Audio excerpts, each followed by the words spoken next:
c'est parce qu'il n'y a pas de répétition, c'est un peu l'aventure. Enfin, c'est pour ça aussi que ça fait peur. Ouais. Parce que c'est, tu vois. Oui, non. Oui. Nous, on est habitués à notre petit confort. Là, c'est pas très confortable. Je viens de l'eau. Ah bah non, de l'eau. C'est pas du tout justement. confortable. Ouais, mais nous, notre société, on est habitués à du confort. Mais être capable de, tu vois, être capable de partir seul. Ah bah oui, ça donne envie, bien sûr. Ça...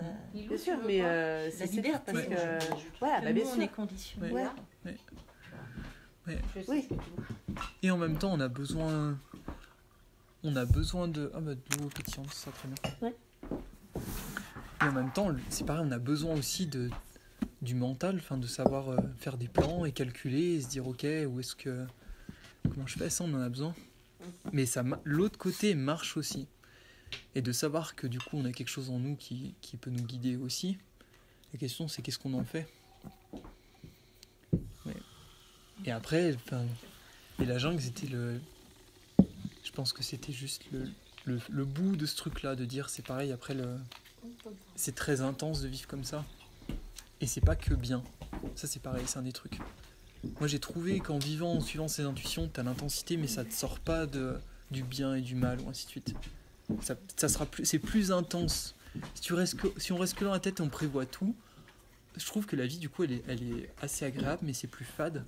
Quand on se met à suivre son cœur, c'est quelqu'un qui est passionné par exemple de peinture, qui se dit ok, je vais me mettre à peindre tous les jours, tout d'un coup sa vie ça va changer de dimension, parce qu'il fait ce qu'il rêvait de faire. Mais ça veut pas dire que ça sera plus facile ou moins dur ou ainsi de suite. Ouais. Oui, ce sera pas non plus le confort. Parce que la là, on jungle, voit bien dans le livre. La jungle, là, je suis. Je suis arrivé, quand je me suis rendu compte que j'étais blessé, je suis arrivé à un croisement. Et là, je dis, c'est où je suis la rivière, où j'essaie d'aller au camp de chasseurs. Et ça, c'était la tête. Et le corps, ça me disait, en bas. Rivière, suis. Et je me suis dit, qu'est-ce que je fais ? Est-ce que je tourne à gauche et je reviens en arrière en essayant de me trouver un plan avec ma tête, en disant de dire, je fais un signal de fumée ou je sais rien. Ou est-ce que je suis le corps que je suis depuis un an et puis on va au bout et puis on verra bien si ça fait pas, ça fait pas. Hein. Oui, donc quand même. Et la jungle, c'était dur. Hein. Quand même, tu réfléchis. Je réfléchis quand même. Entre guillemets. Ouais. Tu réfléchis et si ta raison n'arrive pas à te convaincre, tu décides de suivre ton corps. Et c'était ce que je disais, ce tour du monde, c'était un apprentissage où limer le mental pour faire des petits pas, pour voir que ça marche sur quelque chose, ça marche 2, 3, 10, 15, 20, 100 fois. Après, au bout d'un moment, le mental, il se dit ok, j'accepte de faire confiance, alors que là, il n'y a pas d'argent, il n'y a pas de solution, t'es tout seul, t'as pas de temps, t'as rien, et tu fais confiance de rester au bord d'une route et dire ok, j'attends que quelqu'un arrive. Et là, le mental, il te fait ok, trop bien. Et ça marche. Ça marche, du coup. Ouais, c'est ça. Nous, on a du mal à se dire ça, mais voilà, je pense que c'est comme tu dis, tu l'as fait tellement souvent. Ouais. Parce que des fois, on dit oh là là, mais c'est quand même, même si c'est ton corps qui t'a dit, on dit il y a eu des situations qui étaient quand même pour nous inconfortables. La sécurité, elle est à la fin, même là aujourd'hui, je sais que ma sécurité, elle est là aussi.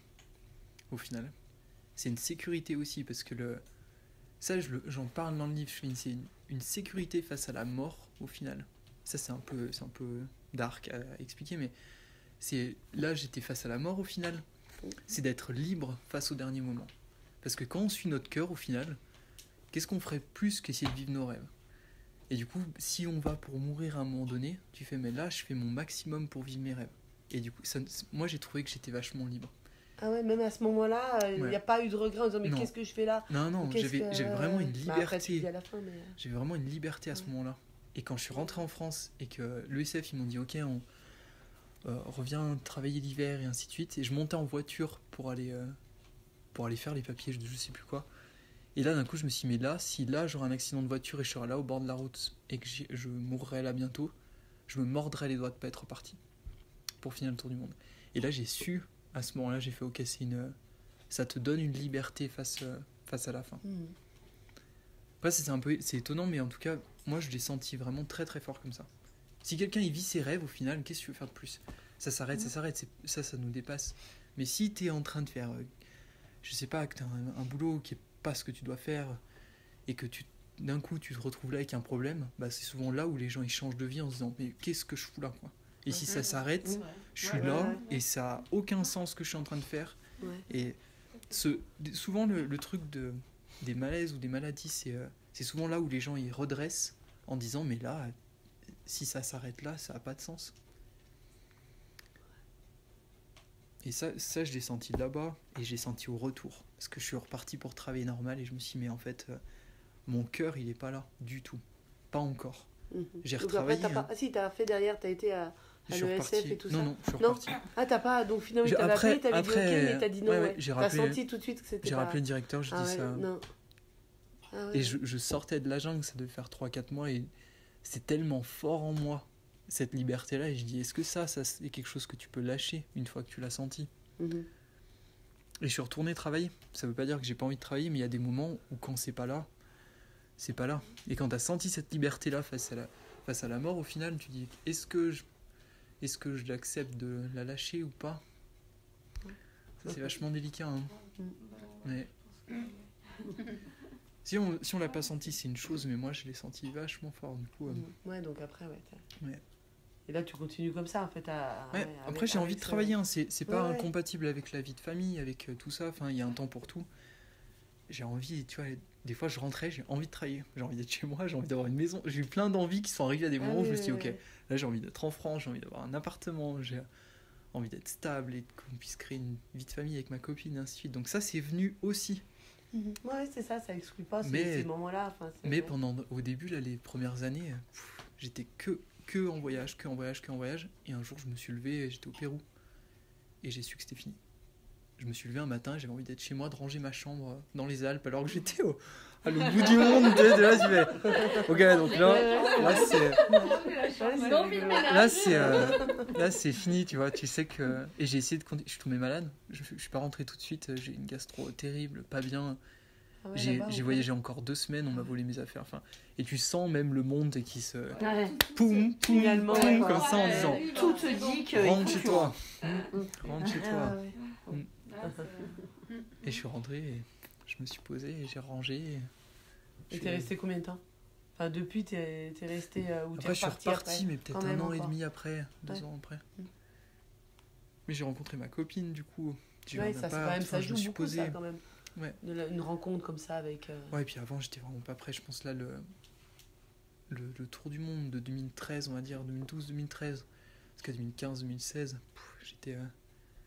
électron libre, enfin trop, ça bougeait vachement vite en fait. Je suis très peu resté en France. Je suis rentré en France beaucoup, mais je repartais. Parce que tu recherchais ce que tu avais trouvé. Parce que c'était en... Ouais, après ça c'est sûr, c'est une autre facette. J'avais quelque chose en moi. Je suis né ici, et on est avec des rêves. Ils disent que les rêves qu'on a, chacun de nous, on sait pas d'où ça vient, mais on a des rêves comme ça. Ma sœur, elle adore les chevaux, il y a personne qui avait des chevaux dans notre famille. Moi, je regardais les montagnes à gauche en me disant, un jour, je partirai de là-bas et je reviendrai de là, comme ça. Donc, l'envie du tour du monde, elle était en moi, alors qu'il y a personne qui voyage dans ma famille. Et je l'ai eu, et je cherchais quelque chose dans le tour du monde sans savoir quoi. Et finalement, je l'ai trouvé dans l'Amazonie. Et... c'est une autre histoire, mais du chamanisme qui m'a accompagné beaucoup pendant les voyages. Enfin, j'ai rencontré plein de cultures différentes. Et au final, à un moment, j'étais assis dans la jungle amazonienne et un chaman qui s'est assis devant moi. Il m'a regardé, il m'a à moitié craché dessus avec un truc qui avait comme ça. Et quand il a fait ça, ça a ouvert en moi, je me suis mis à chanter. Et j'ai chanté peut-être pendant 2 ou 3 heures des chants que je connaissais, des chants que je connaissais pas. Et c'était quand ça s'est fini, il y a des Français qui étaient dans la jungle à ce moment-là. Et son mémoire, ils ont dit oh, mais c'était incroyable, et c'était machin. Et moi, je me suis dit ok, c'était là. C'était ça que je cherchais. Et c'est un mec qui m'a craché dessus, ça, je sais pas, ça a fait pouf. C'est vrai. Ça m'a ouvert d'un coup. Et je me suis mis à chanter, et c'était ça. Et j'ai su que c'était tu sais, le truc de la maison, tu sais, d'être ok, là je suis... T'as trouvé ton truc. Moi, j'aimerais bien trouver mon truc. Non, mais c'est juste pour ça. Hein. Oui, il faut le chercher. Justement, on se demandait un peu ce que c'était que le chamanisme, en fait. C'est quoi? Au final, c'est quoi cet art? Ils disent la spiritualité, c'est comme s'il y avait quelque chose à chercher, que les humains y cherchent. Et c'est comme si tu es au sommet d'une montagne, et au final, il y a différentes... Tu viens par le bouddhisme, le christianisme, taoïsme ou peu importe, et le chamanisme, c'est d'utiliser la nature pour essayer de de se découvrir ce qu'on a en nous. Ouais, c'est lié à la nature. Ouais. Par contre, c'est dans la nature. Dans la nature, ouais. Et les bouddhistes, par exemple, c'est beaucoup dans le contrôle du mental, et ainsi de suite, et dans l'assise complète. Les zen, par exemple, c'était dans l'humour, tu vois, ils coupent très... Enfin, christianisme, c'était surtout... vous êtes coupable, vous êtes un pécheur, vous êtes un machin. Et si tu te répètes ça pendant des années, au bout d'un moment, ça fait un poum, ou d'un coup, ça sort et ça crée des mystiques, des saints, et ainsi de suite. C'est une voie qui marchait aussi. Il y a eu des saints chrétiens, hein, il y en a eu plein. Donc, et la voie des chrétiens, c'était la prière, et c'était aussi de... Voilà, vous êtes coupable, vous êtes des pécheurs, ainsi de suite, et tu... ça.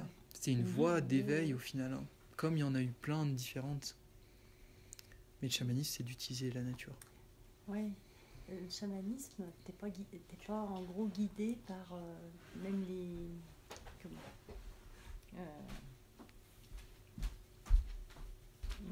l'autre religion, t'as les Bouddhas. Ouais. Les moines. Où t'es guidé par un dieu, entre guillemets. Non, là c'est plus... Là c'est une ouverture, le chamanisme. Ouais. C'est pas... T'es pas un peu conditionné par un dieu, quoi, non? Ouais, même s'ils disent que c'est dans la nature. Tu vois, ils font... mais donc il n'y a pas d'écrit. Tu vois, dans le christianisme, il y a des écrits. Dans le Bouddha, il y a des écrits. En chamanisme, même, il y a Il n'y a pas d'écrit, il n'y a pas de... C'est ça qui est... Une grosse partie de mon savoir et de ce que j'ai en moi, c'est une grand-mère qui me l'a donné dans la jungle. Je pense qu'elle a dû me dire 15 phrases en 2 mois. Donc même, c'est pas dans les mots. Ça aussi, c'est oui, d'accord, même pas dans les mots. Voilà, c'était dans les chants. Elle chantait, elle me disait, nos connaissances, elles sont inscrites dans nos chants. Elle dit, du coup, parlez pas. Souvent, je posais des questions, elle faisait et ça, du coup, c'est comme ça. Je pense que le chamanisme, c'est quelque chose qui, entre guillemets, te tombe dessus. Ouais. Comme toi aussi. C'est arrivé. Après, être vraiment...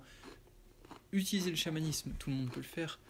Être chaman, c'est comme être peintre, comme être sculpteur, charpentier ou peu importe, c'est une vocation au final. Même si on peut faire beaucoup, mais d'avoir le... Moi, je sais pas, j'ai ça en moi. Enfin... mais tout le monde peut aller dans un cercle chamanique, par exemple.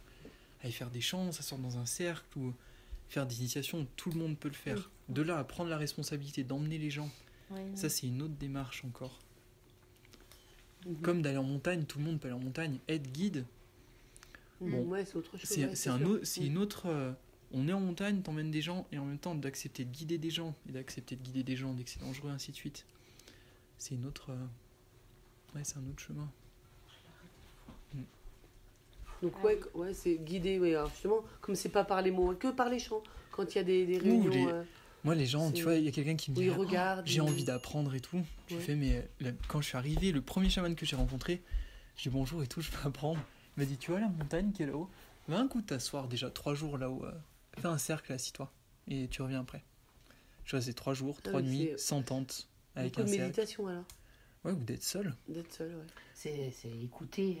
S'écouter. Lui, il me disait, c'est beaucoup... Sois seul face à la nature, face à la nuit, face à la faim, face à la solitude, face au vent, face au froid, au chaud, à l'eau, à une cascade, aux éclairs, ou ainsi de suite. Qui t'es quand t'es seul face à ça? Et c'est pour ça que c'était beaucoup seul de ce qu'on m'a appris. C'était qui t'es si t'es tout seul dans un cercle, ou tout seul ici même. Tu t'assois tout seul, sans rien, sans télé, sans rien. Qui c'est qui est... et tu restes les premiers jours, tu penses à pourquoi t'es là, et ce que tu fais. 2e jour, ça commence à se calmer. 3e jour, d'un coup, tu te mets à... Il n'y a que toi, au final. Et ça te fait descendre tout doucement. Et la nuit, le vent, le feu, c'est... Enfin, voilà. La peur de la nuit, on a quasiment tous au début. Passer une nuit seule, dehors et tout, déjà, ça te... Mais de voir le soleil se relever, c'est pareil. C'est toutes des choses où... D'un coup, t'as passé une nuit. Tu sais ce qu'est la nuit. Et je sais ce qu'est le soleil qui se lève. J'ai déjà eu peur la nuit. Et j'ai vu le soleil se lever après. Mais ça, c'est la réalité, c'est le monde qui nous entoure. La faim, tout le monde, on a envie de manger, ainsi de suite, et tu fais, reste. Au bout de 3 jours à peu près, la faim, elle disparaît, mais ça, c'est pareil. Il faut le vivre une fois. Savoir que la première faim, c'est la fausse faim, la vraie faim, elle est au bout de 20 jours.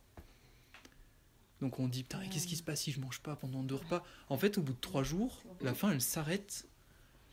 Et c'est le conditionnement de notre cerveau. Ouais. Parce qu'on a une petite horloge dans qui se dit il faut manger à c'est terme. Ouais, puis c'est une occupation, c'est plein de choses. La faim, les repas, c'est Et ça, de c'est un ramener. moment Après, en ça famille comble, aussi. ramener dans la C'est un nature. moment en famille, ça peut être plein de choses, c'est plein de signes. Mais d'aller, ça c'est pareil, à faire une fois, du moins je vous le conseille, d'aller un jour jeûner au-delà des 3 jours, de sentir le 4e où tu te lèves et t'as plus faim, où t'es bien, sans faim. Alors que ça fait 3 ou 4 jours que t'as plus mangé, et de là, tu peux tirer, tu peux faire 10 jours si tu veux, t'es plus embêté par la faim du tout. Mais quand tu dis pas manger, c'est pas du tout. Non, de l'eau. Et en gros, l'acidité dans le ventre, elle monte, et c'est ce qui fait qu'on a envie de manger les 3 premiers jours et qu'on a un peu mal à la tête, que ça va nous faire un peu des vagues. Au bout de 3 jours, le ventre il est vide, l'acidité elle est descendue, et d'un coup, hop, notre corps il fonctionne normal. Un peu plus doucement que d'habitude, mais on n'a pas faim. Donc, et ça, d'aller le faire au moins une fois dans sa vie, d'aller et se dire en fait, la faim c'est pas la vraie faim. Ils disent que la vraie faim elle vient au bout de 20 et quelques jours, et c'est le corps qui dit ok, là si on mange pas on va mourir. Qui a des besoins vitaux. C'est bien ça. On a dit là, voilà, alors les loups, là, on devrait être dans un monde. Est-ce que vous avez pensé à éteindre vos portables? Oui, il n'a jamais de sonnerie.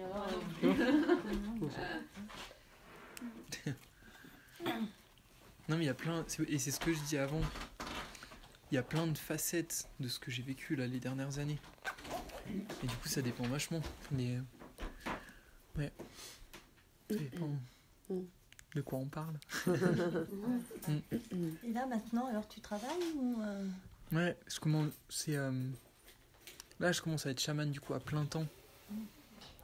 Pour un chaman, ou du moins pour la tradition que moi j'ai, il faut être accepté par les plantes. C'est un pas énorme d'être accepté par les plantes. Et moi, ça arrive au printemps. Et c'est un truc un peu particulier, mais bref, ça me l'a dit. Et j'ai senti, j'ai fait, ok, c'est bon. Ça faisait quasiment 10 ans que j'avais commencé.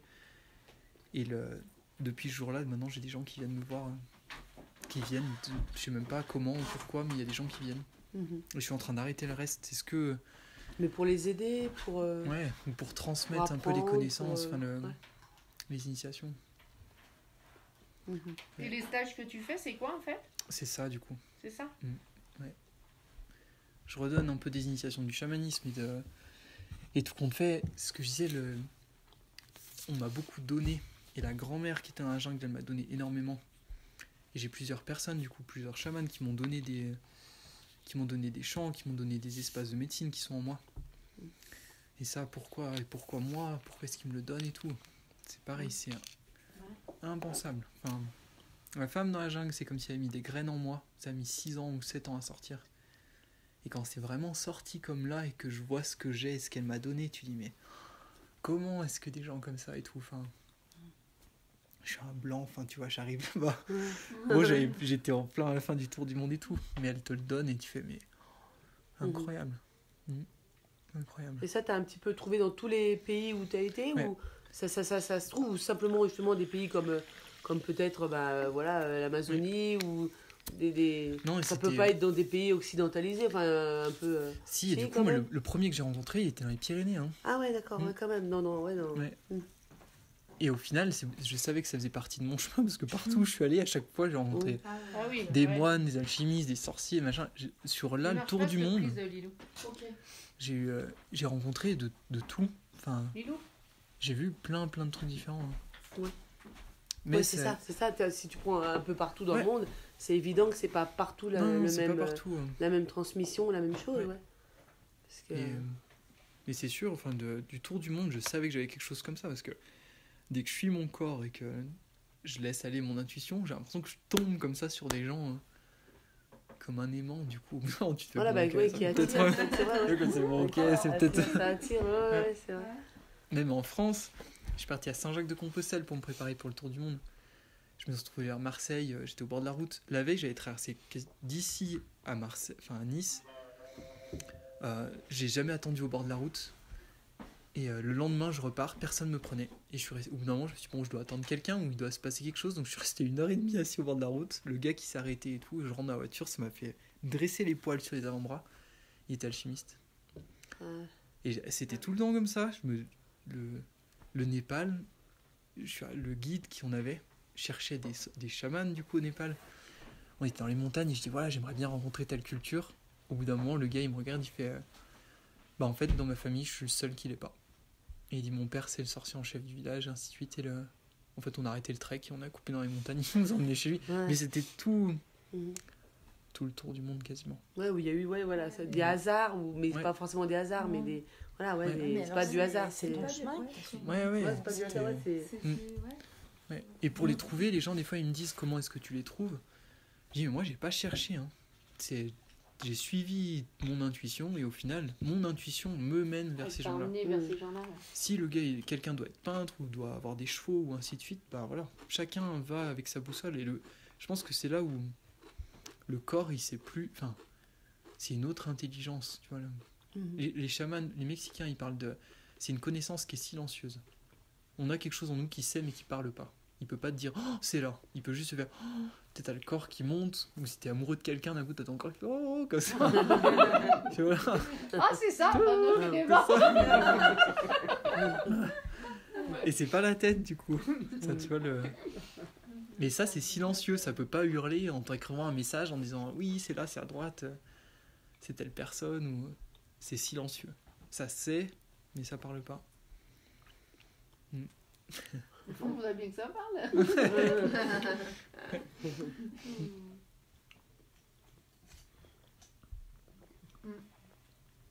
Donc quand t'es rentré, tu t'es dit, enfin là après ça, tu t'es dit, il faut écrire un livre ou ça a été long avant de dire je vais écrire. Qu'est-ce qui t'a poussé un peu à écrire? T'es rentré quand, ton tour du monde?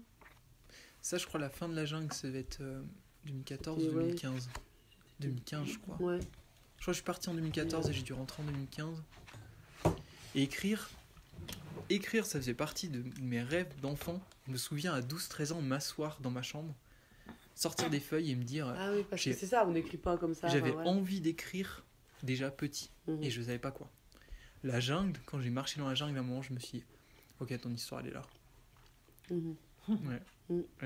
J'ai su que si je sortais, je me suis dit, ok, s'il faut écrire quelque chose, ça sera ça. Et le tour du monde, j'avais déjà à écrire, je me suis dit, putain, j'ai plein de choses à partager, mais la jungle c'était vraiment fort. Je me suis dit, ok, si j'arrive à sortir de la jungle, je sais que ça à écrire, ça sera. Et j'ai pas commencé par celui-là. Quand je suis rentré du coup 2015 ou 2016, j'ai commencé mes notes à l'écrit. Enfin, je voulais avoir des papiers chez moi, je voulais avoir un tas de feuilles avec toutes mes notes du tour du monde à chaud. Mais ça m'a pris 1 an quasiment de tout écrire. Et j'ai pas commencé par ce livre-là, j'ai commencé par le premier, par le début. Comment je suis parti, pourquoi, ainsi de suite, Saint-Jacques-de-Compostelle, les alchimistes et le chamanisme au début. Et en fait, celui-là, j'ai jamais réussi à le finir. Et à un moment, avec 2-3 ans à pas réussir à le finir, j'avais commencé à écrire les autres.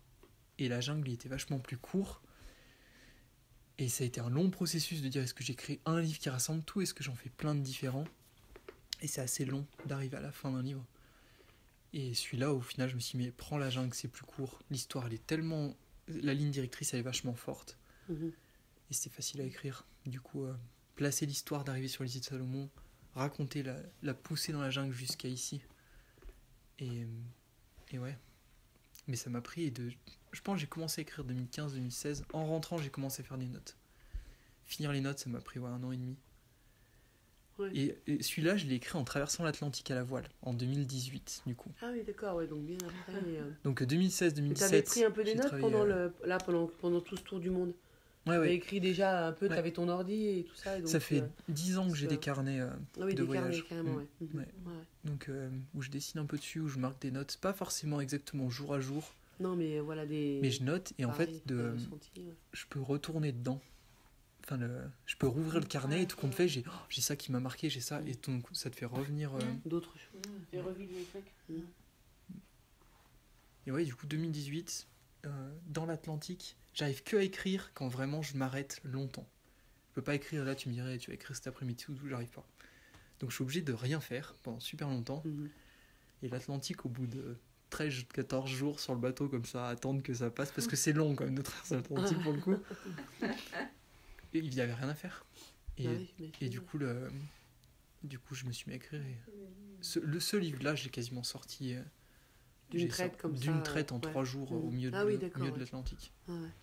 sur ordi. Et après, ça a été que 2018 à 2020, ça a été que relire. Jusqu'à que j'arrive à le lire sans m'arrêter. Souvent, c'est ça le... Donc, je le laisse 2 mois de côté. 2 mois après, je le lis à froid. Et si je m'arrête, je dis c'est trop long, c'est trop chiant, ce machin, j'arrête, je retravaille tout le livre, je le laisse de côté, j'attends 3 mois. Donc ça a été vraiment un très très grand... Ça a été super long. Et là... Et du coup, celui-là, un jour, je l'ai lu comme ça. Et j'ai eu de la première à la dernière page sans m'arrêter. Je dis, ok, si c'est à moi d'écrire et c'est à moi d'écrire, je changerai. C'est ça que je changerai rien. Ouais. Et après, faire corriger parce que j'ai une orthographe qui est catastrophique. Du coup, le temps de faire corriger. T'as que des astuces quasi. Ben, t'en as 3. Non, 3. 3 sur 6, ça fait pas mal là quand même. Mais en tout cas, j'ai une très très mauvaise orthographe. Et de trouver des gens qui acceptent de corriger 1 fois, 2 fois. Et la personne qui m'a donné envie d'écrire, c'est... En fait, j'ai une mauvaise orthographe. En grande partie, j'avais complètement abandonné le français. Parce que je m'entendais pas du tout avec ma prof à l'entrée au collège. Et la personne qui m'a sorti la tête de l'eau, c'était ma prof de français, du coup, de 4e, 3e. Et c'est elle qui m'a redonné envie d'écrire.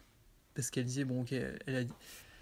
Je suis passé dernier de la classe à 1er ou 2e, et ma mère a demandé un rendez-vous en disant, mais comment vous pouvez passer de... L'année dernière, on me disait que c'était un cancre, et là, vous me dites que c'est un génie qui l'écrit, machin. Et elle fait, l'orthographe, ça va pas du tout. Elle dit, mais ce qu'il dit et comment il construit les textes et tout, et elle me dit, c'est bon.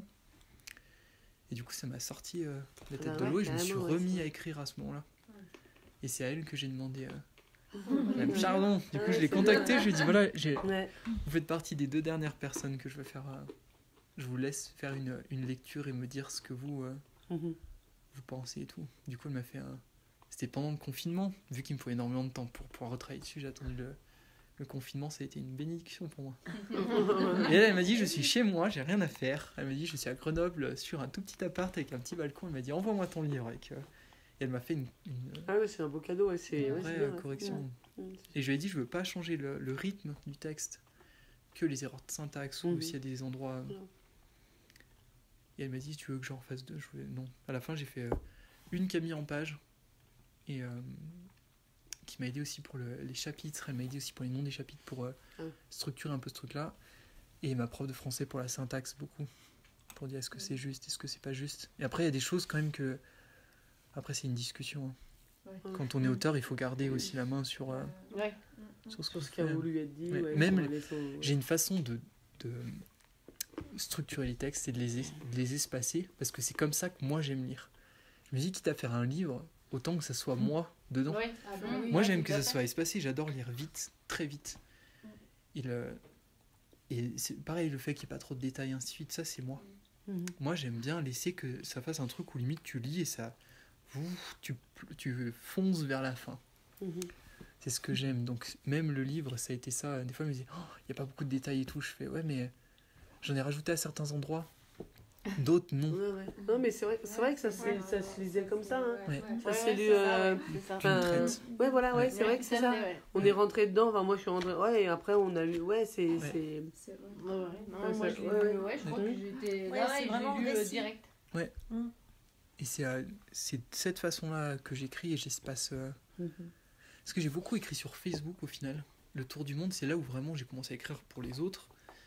Ça a été, j'étais avec ce copain là du coup qui est électricien et on était tous les deux au milieu de l'Inde. Et alors on s'est dit non mais l'Inde c'est quand même vraiment différent de chez nous. C'est quand même vraiment très différent. Et au bout d'un moment c'est non mais il faut qu'on partage. Et nos parents, nos amis, ils essaient de nous contacter. Et c'est vachement dur quand on est dans un voyage comme ça de parler aux autres, parce qu'après à un moment donné on est hors. Au bout d'1 mois, 2 mois que tu voyages comme ça, t'es plus... les gens ils te parlent de problèmes qu'ils ont ici et toi tu fais mais là je suis à l'autre bout du monde, je suis sur une autre... On est trop loin. Nous on est trop loin pour eux, ils sont trop loin pour nous. Un peu dérisoire. Et il y a un gouffre. Et du coup on s'est dit on va écrire et commencer les photos et ainsi de suite. Et du coup on faisait des posts et au moins on disait voilà on leur laisse le...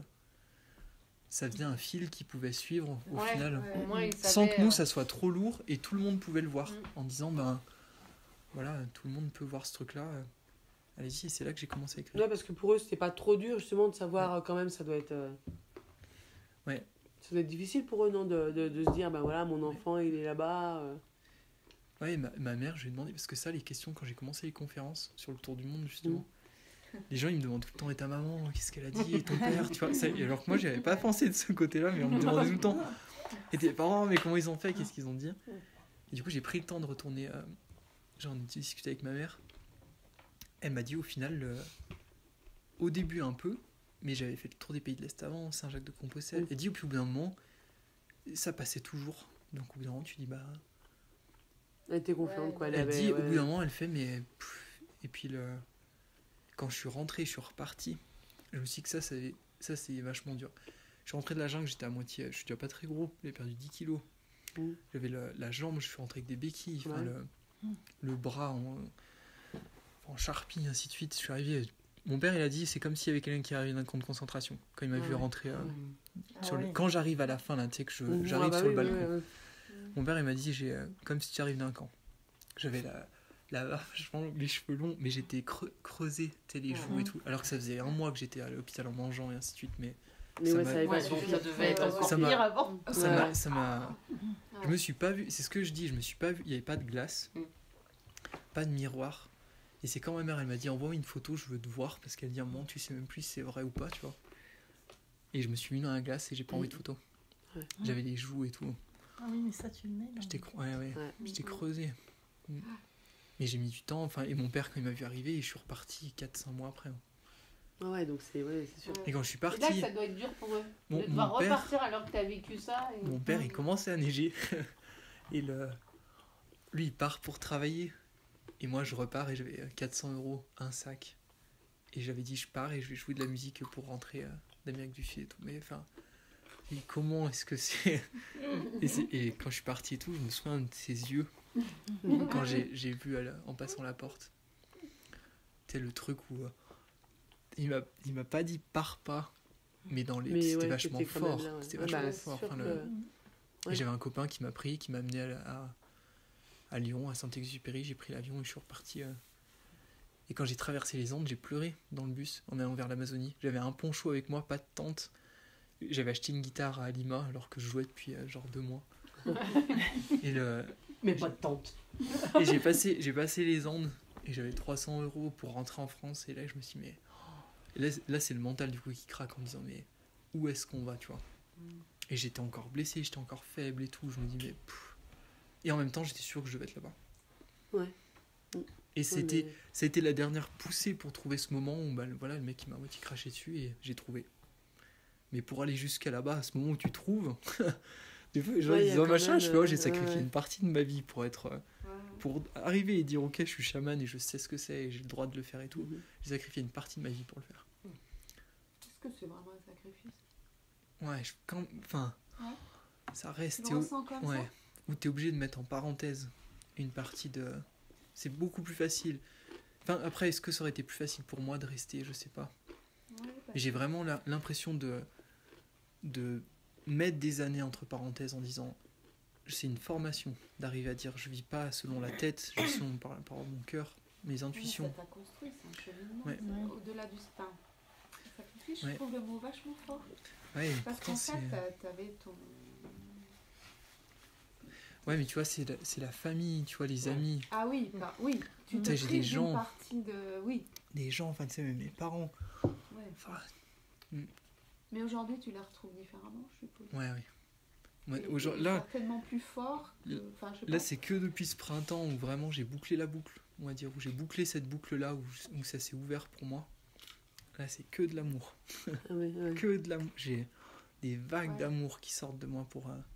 et ce que j'ai fait, et d'où je viens, et de ce que mes parents m'ont donné et tout. Impressionnant. Ça en valait le coup, c'est sûr. Là, vu ce qui sort de moi, là, aujourd'hui, j'ai fait ce que j'ai eu une idée, j'ai vu le chamanisme en 2012-2013, et j'ai senti que c'était là, et je me suis dit, ok, c'est ça que je veux faire, jusqu'à là, cette année. Et j'ai fait, pour le faire, il fallait faire tout ça. Et je l'ai fait, du coup... Mais du coup, j'adore notre culture, même nous. Là, les Alpes, les chalets et tout. Il y a des trucs comme ça où maintenant, je le vois. Avant, j'ai l'impression que je le voyais plus. Et là, c'est fort. Et c'est des vagues d'amour. Ouais. Vachement, enfin c'est... Ouais. Et ça fait pas longtemps. Hein. Comme là, t'as marié ton père, là, cet été. Ouais. Ça devait être sympa. Ça a été... Du coup, ça s'est ouvert pour moi. Et c'est les 2 premiers que j'ai emmenés, du coup, dans la médecine et les plantes, du coup. Enfin, ce que les chamans m'avaient appris. Je pouvais pas le montrer tant que j'étais pas accepté par les plantes. Du coup, dès que ça s'est ouvert, j'ai dit, appelez mon père, je lui ai dit, viens. J'ai fait tellement de choses sans pouvoir expliquer ce que je faisais. Voilà ce que je voulais ramener. Et du coup, je lui ai montré. Et le lendemain, il m'a fait OK. Et après, quand ils allaient se remarier, en fait, il m'a appelé, il m'a dit, je veux que... Il dit, on aimerait que ce soit toi qui le fasse. Mais parce qu'il m'avait vu. Au final, c'est pareil, on peut pas vraiment voir que je suis un chaman tant qu'on n'est pas dans un cercle. Il faut être dans un cercle avec moi. C'est à ce moment-là que ça se voit. Et mon père, ma mère, c'est pour ça que j'y suis allé. Je leur ai dit, je veux vous montrer ça. Je dis, c'est pour ça que j'ai fait tout ça. C'était pour arriver jusque-là. Et du coup, après le mariage, ça a été que...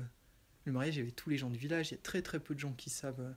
J'écris ce livre-là, mais je parle très peu du chamanisme au final. Oui. Il y a beaucoup de choses que j'ai gardées, dont j'ai pas parlé pendant des années. Et là, il y avait les maires des villages qui sont venus. Il y avait 100 personnes au mariage de mon père. Et au final, c'est une des seules premières fois, enfin, tu vois, où il y a beaucoup même de gens de ma famille qui me voyaient. Et qu'est-ce que tu dis quand elle te dit tu as marié ton ouais, c'est moi qui fais la célébration hein, à la cascade Saint-Benoît. D'accord. Selon les... parce que cet hiver, du coup, j'étais à Hawaï. Et le premier chaman qui m'a... Je viens des cacahuètes, s'il vous plaît. Nous, on a changé de département. Oui. On a passé 2 tunnels. Bah, c'est très bien. On a vu 3 chevreuils. Les 3 chevreuils, ouais, nous on est toutes retournées. Les 3 chevreuils en montant là. Ouais, c'est vrai que ça nous a super émus, tu vois. Non, mais de voir les chevreuils, on était. Voilà. Mais nous, on est contents. Mais je pense qu'il y a des biches. Non, mais c'est ça. Mais quelque part, voilà, c'est à notre niveau, chacun. Tu vois. Bah, en tout cas, j'ai assisté à un mariage chamanique, du coup, à Hawaï cet hiver. Parce que la personne qui m'a ouvert, le gars qui m'a dit va te mettre au sommet d'une montagne pendant 3 jours, il a attendu 7 ans avant de me rappeler au final et de me laisser le revoir. Et là, j'ai pu le revoir au 31 l'année dernière. Enfin, là, le 35 cette année. Et je l'ai vu avec ma copine et il m'a dit ok, je me marie à Hawaï et j'aimerais bien que vous veniez. Et on lui a dit c'est en février, c'est plein Covid, on n'y arrivera pas. Il a dit si vous devez y arriver, vous arriverez à trouver le chemin. Il a dit faites-le. Il dit justement, c'est impossible, essayez. Il dit si vous arrivez jusqu'à là-bas. Et Genève, on devait être 5 dans l'aéroport. Mais on a pris l'avion, on a pu décoller, on a pu faire notre truc. Pour aller en Amérique, il fallait rester 15 jours hors de l'Europe, donc on a fait 15 jours au Mexique. Et on a pris l'avion. En Amérique, ils n'ont rien dit, tamponné et tout. On a réussi à aller jusqu'au bout. Et on a vu le mariage du coup là-bas. Et mon père a décidé de se marier après. Et en fait, il y a des gens, dès qu'on est rentré à un moment, ma copine, elle me dit ok, ça se peut qu'on marie des gens en fait. Et il y a des gens, 2 personnes qui se sont demandé dans la même semaine. Donc on s'est dit bon bah c'est que c'est là. Et mon père m'a demandé après, j'ai dit bah oui. Du coup on a marié d'autres personnes avant. Et après j'ai fait mon père. Alors comment ça se passe? C'est une célébration aussi dans un cercle. Du coup c'est une partie des Indiens du Nord. Les Indiens du Nord ils font toujours les directions. J'arrive pas à sortir. Du coup une cérémonie des Indiens du Nord ça peut se faire au final pas n'importe où mais il faut ouvrir les directions. Ils disent on est toujours entouré par les directions l'ouest, le nord, l'est, le sud, en haut, en bas. Ça, c'est les trucs partout où on est, partout où on va. Dans le monde, on est toujours sous ces directions-là. Les Indiens du Nord, pour ouvrir les directions, du coup, ils appellent chacune des directions pour créer un espace sacré là où on est. Donc, j'ai ouvert les directions pour le mariage de mon père. Il pleuvait quand on a commencé. Donc, les gens, ils avaient tous le parapluie. Moi, pas de parapluie. Et il faut le faire normalement avec des grandes plumes. Les plumes de vautour, d'aigle. Et quand je l'ai fait, j'avais la plume, j'ai dit bon, de toute façon, il faut ouvrir, et normalement, ça doit le faire. Et on a ouvert ouest, nord, est, sud, et quand on a ouvert le haut, le soleil, il a percé au même moment. Du coup, les gens, ils m'ont tourné comme ça, ils m'ont regardé. C'est un sorcier. Et on m'a donné la plume parce que j'en avais pas. 2 jours avant, du coup, j'étais sûr que ça allait se faire. Parce qu'il y a un gars, tu te dis, normalement, des plumes comme ça, il n'y en a déjà pas beaucoup qui en ont. Qu'on t'en donne une, c'est encore une autre dimension. Et j'étais chez quelqu'un, je vois une grande plume comme ça, je dis, putain, une plume. tu vois, c'est ça qu'il me faudrait, tu vois, pour le mariage. Et en fait, le gars, c'était un collectionneur de plumes. Il a ouvert une caisse pleine de plumes. Et il m'a donné 2. Ouais, ça aussi encore, c'est un truc. Ouais, et du coup, j'ai une grande plume de vautour fauve et de hibou grand-duc. Et c'est les plumes qui font ça de long. Et je l'ai eu 2 jours avant le mariage. Donc même s'ils annonçaient la pluie, je me dis ok, ça va le faire. Je sais pas comment, je sais pas pourquoi. Sinon, ça aurait... Ouais, peut-être que ça aurait pas... Oui, mais donc c'est quand même... Il y a cette tradition d'avoir ces plumes-là, quand même. Ouais, on peut le faire sans. Mais quand même, c'est dit par les autres chamans, les anciens, je sais pas comment ça se marche. C'est plus, je l'ai vu faire comme ça. Du coup, oui, toi, tu vois, voilà, tu te... Ouais, j'ai vu, celui qui m'a enseigné, il ouvre avec des plumes. Donc, voilà, d'accord. Ouais. Et quelle reconnaissance ça a en France, ta cérémonie par rapport au mariage? Après, ils sont allés à la mairie. Hein. D'accord. Ouais. Okay. Ce qu'on a fait... c'est quelque chose en parallèle. La partie religieuse, ouais. D'accord. La partie, quand tu vas à l'église... Parce que mon père, il était marié du coup avec ma mère. Après, ils ont été divorcés. L'autre personne était mariée aussi, divorcée. Et les deux, ils sont venus les deux en cérémonie avec moi. Parce que c'est la compagne à mon père. Et quand j'ai amené mon père, je lui ai dit, mais si tu veux venir, viens. Et du coup, les deux, ils ont vu cette partie-là de moi, ils ont dit, ok, fais. Ouais, c'est vrai que nous, faudrait voir en fait. Mais c'est ça, faut le vivre. Pas forcément un mariage, mais une autre chose, une ouverture au soir. Les personnes qui étaient présentes, t'as eu des retours? Quand on chante comme les Indiens, des fois les gens ils se mettent à pleurer, sans savoir pourquoi, ni de joie, ni machin. Quand j'ai chanté le chant de bénédiction au final, parce qu'ils échangent les vœux, il y a quand même un truc où... C'est là qu'ils ont mis leur bague aussi. Ils l'ont pas fait à la mairie, ils l'ont fait là. Et ensuite il y a un chant de bénédiction. Parce que ça fait en chantant du coup, vu que c'est comme ça que ça se fait. Au moment où je me suis mis à chanter, les gens ils pleuraient. Il y en a un mec, hein, il a le téléphone pour filmer. Et je me suis mis à pleurer comme ça. Et j'avais même plus à filmer. Et j'ai dû arrêter comme ça. Et c'est je pense que c'est ces chants-là des Indiens qui sont depuis la nuit des temps dans le monde. Ah, donc c'est le départ du chamanisme, c'est les Indiens d'Amérique? Là, c'était les Indiens d'Inde. Non, parce que les Indiens d'Amérique en partie, mais les chants que je fais... Parce qu'on les voit beaucoup chanter, ce qu'on a pu voir comme... Mais partout, les gens ils chantent. C'était les chants tout le temps. Chaque tradition, repensée, même pareil. Les catholiques ils chantent, les bouddhistes ils vraiment... C'est vrai en fait. En fait, tout le monde chante. À l'église, tout le monde chante. Tout le monde chante. Sauf que le truc des Indiens, c'est que ça vient pas un chant qu'on apprend. Ça sort, surtout les Indiens du Nord. Ils font ça spontanément, c'est pas... Tu chantes du cœur et c'est pas de la tête. Ça qui est aussi bizarre. C'est une autre technique de chant. Et quand ça sort comme ça, je sais pas, il y a un truc. Et tu utilises le tambour aussi? Ouais, pas tout le temps, mais ouais, j'utilise aussi. Au Népal, ils m'ont fait avec... ils m'ont ouvert avec le tambour. Tu veux? Demain, j'ai une cérémonie, j'avais pas pensé. Mais du coup, si j'ai une cérémonie, je peux pas forcément manger de viande. Mais attends, désolé. On va te donner autre chose. Ouais. Et j'ai pas besoin de il y a quand même des traditions aussi comme ça. Si t'as une cérémonie, t'as des choses à respecter. Demain, je fais un truc assez fort. Ah, ou c'est toi, normalement, il faut diéter. Ouais. Non, je suis avec des gens. Ah, d'accord, ouais. Mais normalement, il faut diéter. Et la diète... La soupe, c'est bon? Ouais, la soupe, ça serait très bien. Bah. C'est une soupe, c'est parfait. Et j'ai pensé plus, et en fait, j'ai dit oui, mais je mange de tout, et je me suis dit, ça va être trop bien et tout, on va partager le repas. Ouais. Ouais. Oui. Et en fait, là, d'un coup, ce soir, cet après-midi, j'ai regardé, je fais... ma copine a dit bon, on commence la diète, du coup on va commencer à passer végétarien et tout, et là j'ai fait ah putain, ce soir non, j'aurais dit vas-y, je mange tout. J'ai fait bon, ouais, je fais non.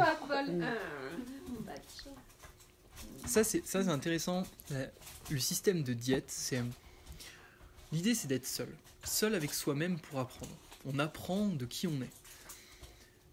Quand on va dans les cérémonies, par exemple avec les Indiens d'Amérique du Sud, eux ils demandent toujours de diéter en disant que vous n'ayez rien dans le ventre, pas de digestion, rien. Comme ça vous êtes vous seul, et ensuite des fois tu bois des plantes ou des choses comme ça, mais du coup il n'y a que les plantes et toi. Il n'y a pas d'autre nourriture, il n'y a pas d'autre truc, c'est que toi, ton corps il est vide, donc tu es seul.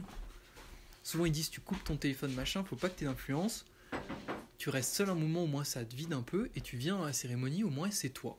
Voilà. C'est toi, sans digestion, sans penser à droite, à gauche, machin. Essaie de devenir toi face à la nature. Donc diéter, ça fait partie intégrante de ce truc-là, de dire la restriction alimentaire, elle est pas parce qu'il faut pas manger de viande, parce que ça, les chamans, en tout cas, ils s'en foutent pour la plupart. Et c'est plus de dire, quand vous venez, quand vous avez le corps qui est plus léger, vous êtes plus sensible. Ouais. Si on reste sans manger 2-3 jours, après vous allez voir on est vachement faim. Et les gens, s'il y a des gens qui rentrent, c'est pareil, vous allez les sentir encore plus fort. Quand on mange beaucoup, au final, on se sent un peu moins. Mais si ça fait quelques jours qu'on mange plus, qu'il y a quelqu'un qui vient vous agresser, vous allez sentir dans le corps comme ça vibre dans le corps, ou qui veut vous du bien, enfin n'importe. Mais on ressent plus. On est vachement plus sensible au final. Ouais. Tu me dis si c'est pas assez chaud, s'il te plaît. Parce que... Je sais pas si elle est assez chaude maintenant. Je veux bien une cuillère. Merci. Ouais. Très bien. Parfait, au moins je peux manger aussi avec vous. Voilà. Allez-y. Hein. Hop.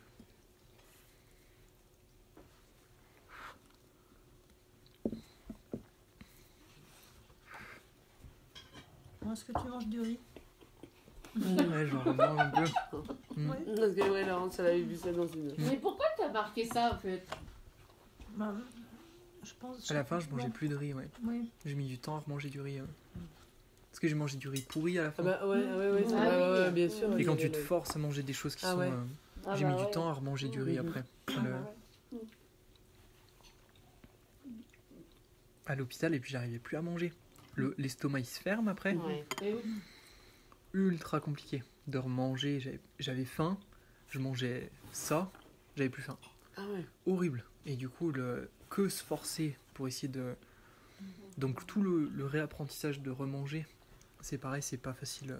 Et tu penses que ton organisme, ça a laissé des traces tout ça sur ton organisme ou non? Ça, je sais pas. Après, la jambe, bah, un peu. Le bras, j'ai regrimpé quasi à haut niveau après. J'ai mis du temps à tout réapprendre, à reprendre de la force dans le bras gauche surtout. Et la jambe, j'ai quasiment rien. La jambe, j'arrive à courir.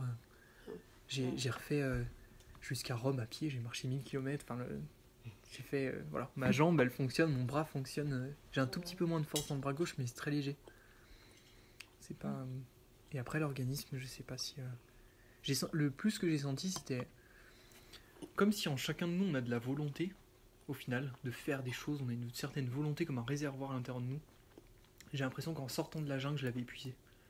Donc dès qu'on me demandait de faire quelque chose, j'avais plus la force de le faire. J'ai l'impression que j'avais tout donné là-bas. Et quand je suis revenu, j'avais que besoin, c'est d'être chez moi, sans rien faire, en attendant que j'ai de la force pour me mettre face à une épreuve. J'avais plus envie de souffrir. Le gars au soie, je savais pas si j'avais encore une infection dans le bras. Il m'a sorti le scalpel, j'ai le corps qui s'est mis à trembler comme ça et tout. J'ai fait mais non, en fait je peux plus. Ouais, j'arriverai plus, tu vois. Bout, ouais. Et c'était que quand je suis revenu en France. Et j'ai mis du temps ça à reprendre du corps, hein, pas la tête, ça allait, mais je sentais que mon corps il voulait plus souffrir, c'était assez. Non, ça va mieux. Heureusement. Ouais, mais quand même, ça fait presque 10 ans, ouais, enfin à peine, mais. Et ta copine, elle est dans le même état d'esprit que toi? Du coup, ma copine elle est médium, donc c'est pas exactement pareil. Mais elle fait partie des médiums du monde, du coup. Pareil, ça s'explique pas vraiment, mais. Ouais. Elle, je sais pas, elle arrive à sentir, à voir, tu vois, des trucs qui sont. Mais c'est bien parce que elle essaie de l'enseigner. Elle a fait une école de neurosciences à Paris, pour essayer de comprendre, parce qu'il y a personne dans sa famille qui est comme ça. Et ils disent que c'est le. Elle explique comme ça, elle dit on a le cerveau gauche, cerveau droit. On a un qui est beaucoup plus rationnel, l'autre beaucoup plus associatif. Et c'est dans le cerveau droit, du coup, qu'on a beaucoup de ces capacités-là qui sont dormantes et au final, c'est qu'un travail. Elle dit, j'ai fait des stages avec elle, tout le monde arrive à voir. Elle donne une photo, si elle t'explique à peu près comment faire, tout le monde arrive à voir quelque chose sur quelqu'un qui est pas là, tu vois. Elle met une photo d'une vieille dame, par exemple, et les gens ils disent ah ouais, elle devait avoir les mains dans la terre, elle travaille dehors, elle machin, parce qu'elle était comme ça. Tu mets quelqu'un qui travaille dedans, les gens ils disent ah non, travaille dedans, elle était un bureau, ça, les gens ils arrivent à le voir sans se concerter. Tu mets la photo, les gens ils marquent sur une feuille. D'accord. Et à la fin tu dis qu'est-ce que vous avez vu, qu'est-ce que vous avez vu. Et là ça te casse le mental aussi parce que d'un coup tu te dis mais en fait on voit tous la même chose. Et elle dit, tout le monde peut le faire. Après, de là à faire comme elle, à en faire comme une vocation ou un métier. Elle dit, voilà, elle sait son truc, elle fait... c'est comme toi avec le chamanisme. Ouais, même chose. Mais du coup, elle est médium. Ouais. Et elle était un peu hypochondriaque, vache surprotégée et tout. Et on a voyagé ensemble là cet hiver pour aller jusqu'à Hawaï parce qu'elle est venue avec moi. Enfin, on y allait ensemble. Ça a été un folklore, ce voyage. Vous êtes toujours ensemble. Ouais. Ouais. Parce qu'on a voyagé comme elle, du coup, plus traditionnellement, en organisant en Indonésie, en réservant avec les hôtels, on était machin comme ça. Oui, et j'ai fait, putain, moi je voyage pas du tout comme ça, pour le coup. C'était un apprentissage pour toi. Ouais, j'ai fait le. Et là, je me rends compte, je me sens bien quand je me déplace. En fait, j'ai l'esprit clair quand je bouge. Donc, en marchant à Saint-Jacques, par exemple, ou Rome, je suis vachement clair. Quand je me déplace, je sais pas, je suis très bien en mouvement. Donc, c'est pour ça, je pense que le voyage, c'est aussi facile pour moi, c'est parce que j'ai l'impression d'être vachement clair. Quand je me mets à me déplacer, dans le monde que j'ai des choses qui arrivent et tout, c'est vachement facile. Et je sais pas. Après, de rester à un hôtel et juste de prendre du temps, au final, des fois, je trouve que c'est un peu fade. Donc, je prends du temps, j'aime bien. Enfin, c'était super beau. Surtout, et vraiment réserver des trucs qui étaient super cool, atypiques, et ainsi de suite. Donc, c'était bien. Mais, ouais. Mais pas que ça. Ouais, pas que ça. Ouais. Ouais, pas toujours. Pas toujours. Là, dans le livre, tu disais à un des moments où tu disais que tu avais besoin de ranger. La minutie, ça t'aidait. Ouais. Donc là, est-ce que c'était pas. Là, t'as pas besoin, puisqu'il n'y a pas de. C'est des voyages différents, là, quand t'as été à Hawaï. Moi, t'avais pas besoin de ce côté-là. Parce que là, tu disais, je range. C'est marrant de ranger comme ça. Quand c'est vachement dur, surtout ça hors de bien, notre culture, l'Inde et au Népal, on l'a fait, les deux, avec mon copain là. On s'était mis à ranger, à faire vachement attention de toujours se laver les dents, enfin, tu vois, garder l'hygiène de base, qui nous, en fait, ça te garde un pied dans notre culture.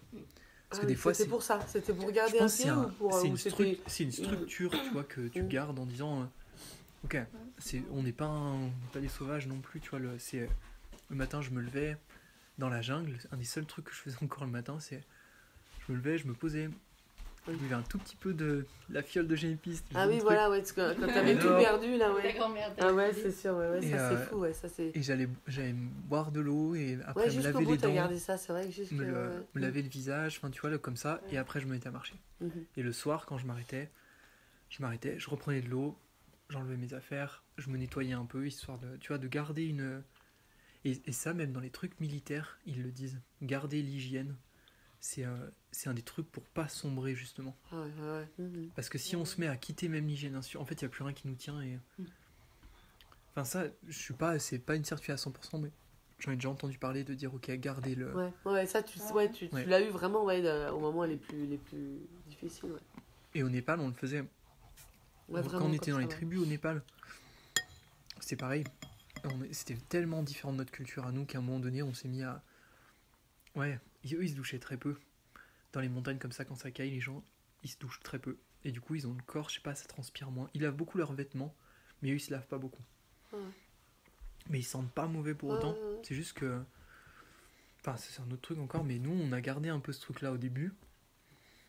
Et après, comme eux, c'est étonnant, mais le corps, il sent mauvais pendant un certain temps. Et après, on transpire moins et tout. Enfin, il y a un truc, c'est pareil, ça se... Les vêtements, par contre, il faut nettoyer.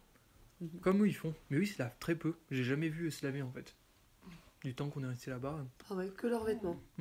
Ah ouais. Ils savent très peu. Enfin, du moins, je les ai pas vus. Donc après, parlaient pas la même langue. Donc c'est difficile de dire, est-ce que vous l'avez à quelle fréquence? On les a pas vus se laver, quoi.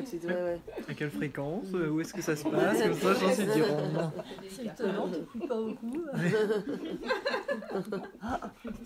C'est quoi ton gel douche? Eux, ils avaient pas de cheminée, donc c'est-à-dire que le feu, il est là par terre, dans la terre, et ça fume dans la pièce. C'était tout noir. quand tu rentres, il y avait un petit balcon, et en gros, la fumée, elle sort de la sous-pente, mais il n'y a pas de cheminée. Et le feu est là, comme si on le mettait là. Ah ouais, donc l'odeur, c'est l'odeur du feu. Ah là, pour le coup, t'es sûr que... Ouais. Alors, pour respirer, dis donc... le matin, moi, les yeux, j'arrivais pas. J'arrive pas, les yeux, j'avais les rouges comme ça. Il y avait le grand-père et la grand-mère à côté du feu, comme ça, le matin, pour faire... Et on n'arrivait pas. Tu vachement dur de s'habituer. Après, ils mangeaient dehors tout le temps, mais dans la maison, le feu, ils mettent pas de cheminée.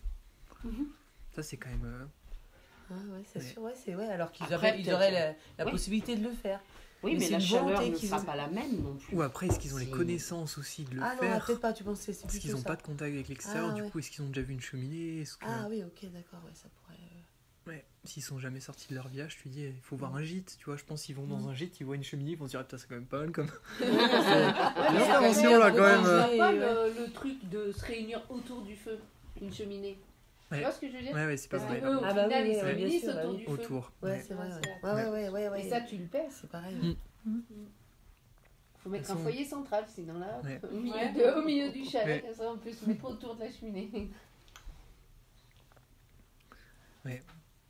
Parce que ça, le feu, se chauffer avec le feu, ça rassemble. Juste de mettre une cheminée comme ça, souvent, on n'a pas besoin de télé, on n'a pas besoin de machin, on va se mettre à discuter. Si on chauffe à l'électrique et ainsi de suite, ça casse. Plus on va, plus ça nous éloigne justement de ce truc assez simple de dire, mais mettez du feu chez vous, en fait. Mettez du feu, mettez une cheminée si vous pouvez le faire et tout, ça... Vous mettez du feu, même s'il n'y a pas besoin de chauffer la pièce, mais tu mets le feu. Et les gens, souvent, ça les... je sais pas, ça nous fait quelque chose à tout le monde. Ah bah oui, ça c'est reconnu quand même.